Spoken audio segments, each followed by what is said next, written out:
Hello అండి, welcome back to my channel. ఎలా ఉన్నారు అందరూ? బాగున్నారా? బాగా చదువుకుంటున్నారా? సో అందరూ మంచిగా ప్రిపేర్ అవ్వండి. ఇంకా 1 month టైం ఉంది. అస్సలకి నాకైతే ఈ తుఫాను కూడా నా కోసమే వచ్చింది అనిపిస్తుంది. ఏంటి ఒకటే హాలిడేస్ అయిపోయింది, పిల్లలు ఇంట్లోనే ఉంటున్నారు. పిల్లలు ఏంటి అందరూ ఇంట్లోనే ఉంటున్నారు.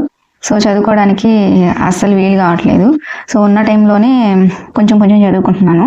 సో నేను ఏదైతే కంప్లీట్ చేసుకోవాలి అని నేను ఏదైతే టైం టేబుల్ వేసుకున్నానో సో అది తుఫాన్ వల్ల డిలే అయిపోయింది అనమాట.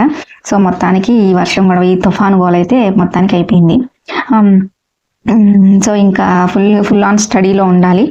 ఇవాళ కూడా స్కూల్ లేదనమాట. తుఫాన్ అయితే అయిపోయింది కానీ స్కూల్ అయితే ఈరోజు లేదు. సో రేపటి నుంచి స్కూల్కి వెళ్తారు పిల్లలు. సో వాళ్ళు బయట ఆడుకుంటా ఉన్నారు. వాళ్ళని వదిలేసి వచ్చేసి లోపలికి వచ్చేసాను అనమాట. ఎప్పుడైనా వచ్చి ఆ డోర్ తడతారు. సో ఈ లోపల ఎంతో కొంత చదువుతాము అనేసి స్టార్ట్ చేశాను సైకాలజీ. చాలా మంది సిలబస్ కాపీ పీడిఎఫ్ అడిగారు కదా.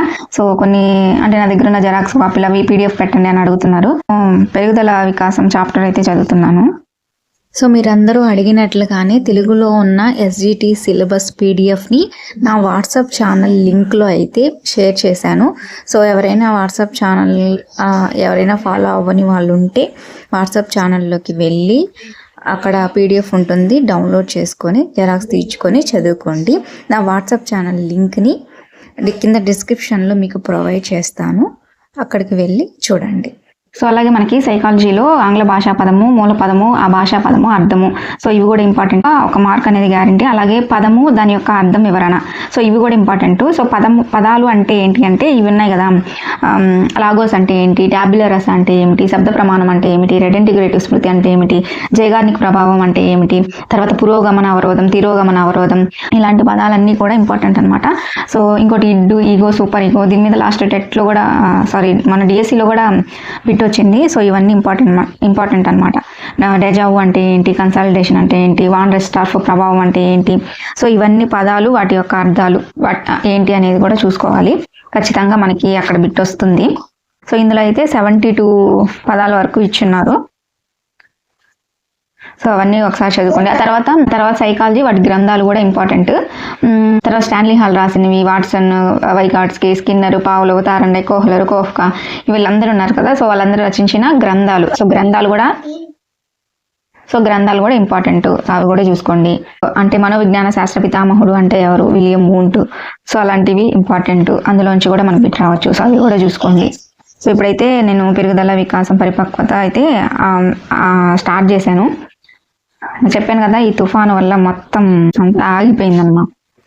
23వ క్రోమోజోమ్ జత వల్ల శిశువు లింగం అనేది నిర్ణయం అవుతుంది. ఈ జతను లైంగిక క్రోమోజోమ్ అంటారు. జన్యు శాస్త్ర పితామహుడు గ్రెగర్ మెండల్. ఈయన ఆస్ట్రియా దేశానికి చెందినవాడు. 3 రకాలుగా వర్గీకరించారు. అవి సారూప్య నియమం, సామ్య నియమం, ప్రతిగమన, తిరోగమన నియమం, వైవిధ్య నియమం. నెక్స్ట్ అనువంశికవాదులు, పరిసరవాదులు.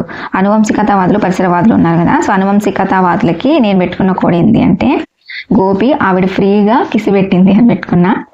గోపి ఆవిడ ఫ్రీగా కే వరకే మనకు కావాలి. కిస్ అనమాట. కిస్ని కెస్ అనుకోండి. కెస్ కూడా అవసరం లే, కే వరకే. గోపి ఆవిడ ఫ్రీగా కే. సో ఇది పెట్టుకున్నా. అంటే ఏంటి అంటే, గో అంటే గోడార్డ్, పి అంటే పియర్సన్, ఆ అంటే వచ్చేసి ఆల్పోర్టు, వి అంటే విన్షిప్, తర్వాత డా అంటే డగ్డేలు, ఫ్రీ అంటే ఫ్రీమన్, గా అంటే గాల్టన్, కే అంటే కెల్లాగ్. సో అది అనువంశికతావాదులు. పరిసరవాదులకు వచ్చేసి ఏం పెట్టుకున్నా అంటే, న్యూ గో బావా ఫ్రీస్కో అని పెట్టా. న్యూ గో బావా ఫ్రీస్కో అంటే న్యూ అంటే న్యూమన్, గో అంటే గోర్డన్, బా అంటే బాగ్లే, వా అంటే వాట్సన్, ఫ్రీ అంటే ఫ్రీమన్, స్కో అంటే స్కోడాక్. సో ఇట్లా పరిసరవాదులకి పెట్టుకున్నాను అనమాట. సారూప్య నియమం అంటే సేమ్ లక్షణాలు ఉంటాయి. పులి కడుపున పులే పుట్టడం అనమాట. సో అది సారూప్య నియమం. ప్రతిగమన నియమం అంటే పండిత పుత్ర పరమసొంత. సో ఇవి 2 మైనస్లే అనమాట. అంటే నెగిటివ్, డిఫరెంట్గా ఉంటారనమాట. దాని తర్వాత వైవిధ్య నియమం అంటే ఒక ప్లస్, ఒక మైనస్. అంటే ఏంటి అంటే ఒకే చేతి వేళ్ళు అన్నీ ఒకేలా ఉండవు కదా. సో ఒక్కోలాగా ఉంటుంది. సో ఇది కూడా అంతే అనమాట. పొడవైన తెల్లని తల్లిదండ్రులకు పుట్టిన పిల్లల్లో కొందరు పొడవుగా ఉండొచ్చు, కొంతమంది తెల్లగా పొడవుగా ఉండొచ్చు, కొంతమంది నల్లగా పొట్టిగా కూడా ఉండొచ్చు. ఇది వైవిధ్య నియమం అనమాట. వేరియేషన్. జన్యువులు కాకుండా వ్యక్తిని ప్రభావితం చేసే ప్రతి విషయం పరిసరం అని చెప్పింది Boring Langfeld Weld. Galton hereditary genius. Dugdale వచ్చేసి జూక్స్ కుటుంబం. గోడార్డ్ వచ్చేసి కల్లికా కుటుంబం. ఆల్పోర్ట్ వచ్చేసి ఆల్ అంటే ఆల్ సెలబ్రిటీస్ అంటే ఎవరైతే ఉన్నారో వాళ్ళు సేమ్ ఫీల్డ్లో ఉంటారు అని చెప్తారనమాట. ఆల్పోర్ట్. తర్వాత విన్షిప్ వచ్చేసి ఎడ్వర్డ్ కుటుంబం. WH ఫ్రీమన్ వచ్చేసి కవలలు అన్నదమ్ముల మీద పరిశోధన చేశారు. ప్రజ్ఞకు అనువంశికతకు సంబంధం ఉందని నిరూపించారు WH ఫ్రీమన్. న్యూగోబావా ఫ్రీస్కో పరిసరవాదులు. ఎడ్యుకేషనల్ డిటర్మినేషన్ గ్రంథ రచయిత WC బాగ్లే. ఇది చాలా సార్లు వచ్చింది. ఏవియరిజం వచ్చేసి B వాట్సన్. న్యూమన్ వచ్చేసి సమరూప కవుల మీద చేశారు. ఇంకోటి మానవ వికాస దశలు కూడా చాలా ఇంపార్టెంట్. ఎలిజబెత్ హార్లాక్ అమెరికా దేశానికి చెందిన ఆయన. ఈయన డెవలప్మెంటల్ సైకాలజీ. ఎలిజబెత్ హార్లాక్ వచ్చేసి డెవలప్మెంటల్ సైకాలజీ. మానవ వికాస దశలు డెవలప్మెంటల్ సైకాలజీ. ఆయన దశలు వచ్చేసి మొత్తం 10. ఎలిజబెత్ హార్లాక్ దశలు 10. జన్మ పూర్వ దశ, నవజాత శిశువు దశ, శైశవ దశ, దాని తర్వాత పూర్వ బాల్య దశ, ఉత్తర బాల్య దశ, యవ్వన ఆరంభ దశ, కౌమార దశ, పూర్వ వయోజన దశ, మధ్య వయోజన దశ, వృద్ధాప్య దశ. మొత్తం 10. ఇంకోటి ఏంటి అంటే శిశువులోని మొదటి ఉద్వేగం వచ్చేసి ఉత్తేజం. మొదటి చలన వికాసం అంటే ఏంటి అంటే బోర్ల పడటం. ఆ రెండు. సైకాలజీ అనే పదము సైకో లాగోస్ అనే గ్రీకు పదం నుంచి వచ్చింది. దీని యొక్క అర్థం ఆత్మ ఆరు మనస్సు లేదా శాస్త్రము. లాగోస్ అంటే శాస్త్రము ఆరు అధ్యయనం. నిమోనిక్స్ అంటే నిమోనిక్ అనే గ్రీకు పదం. దీనికి అర్థం స్మృతికి తోడ్పడేది అని. ఆటిజం అంటే ఆటోస్ అనే గ్రీకు పదం నుంచి వచ్చింది. దీని యొక్క అర్థం తనలో తాను. పెడగాగి అనేది పైడాస్ ఆర్ ఆగగాస్ అనే గ్రీకు పదాల నుండి వచ్చాయి. పిల్లవాడిని ముందుకు నడిపించుట అని అర్థం. గెస్టాల్ట్ అంటే గెస్టాల్ట్ అనే జర్మన్ భాషా పదం నుంచి వచ్చింది. సమగ్రాకృతి ఆర్ వ్యవస్థీకృత మొత్తము అని అర్థం. డెజావు అనేది ఫ్రెంచ్ భాషా పదం. విద్యా పరిచయ భావం అర్థం. ఇంట్రోస్పెక్షన్ అనేది ఇంట్రోస్పియర్ అనే లాటిన్ పదాల నుంచి వచ్చింది. దీని యొక్క అర్థం లోపలకు తొంగి చూచుట అని. ఎమోషన్ అనేది ఎమోవర్ అనే లాటిన్ పదం నుంచి వచ్చింది. దీని యొక్క అర్థం కలియబెట్టిన మానసిక స్థితి అని. ప్యూబరిటీస్ అనే లాటిన్ పదం నుంచి వచ్చింది. ప్యూబరిటీస్ అనే లాటిన్ పదం నుంచి వచ్చింది.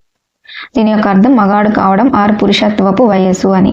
అడాలసెన్స్ అంటే అడాలసర్ అనే లాటిన్ పదం నుంచి వచ్చింది. దీని యొక్క అర్థం పరిపక్వత దశకు రావడం. మోటివేషన్ అనేది మోవీర్ అనే లాటిన్ పదం నుంచి వచ్చింది. దీని యొక్క అర్థం కదలిక. పర్సనాలిటీ అనేది పర్సోనా అనే లాటిన్ పదం నుంచి వచ్చింది. దీని యొక్క అర్థం ముసుగు అని. అసెస్మెంట్ అంటే ఎసైడర్ అనే లాటిన్ పదం నుంచి వచ్చింది. దీని యొక్క అర్థం ప్రక్కనే కూర్చుని ఉండటం అని అర్థం. సో ఇవి మనకి ఇంపార్టెంట్. వీటిలోంచి ఒక బిట్ అయితే కంపల్సరీ వస్తుంది, చూసుకోండి. సో చూసారు కదండి వీడియో నచ్చితే లైక్ చేయండి, షేర్ చేయండి, కామెంట్ చేయండి. అలాగే మన ఛానల్ని సబ్స్క్రైబ్ చేసుకొని సపోర్ట్ చేయండి. Thank you so much for watching. By.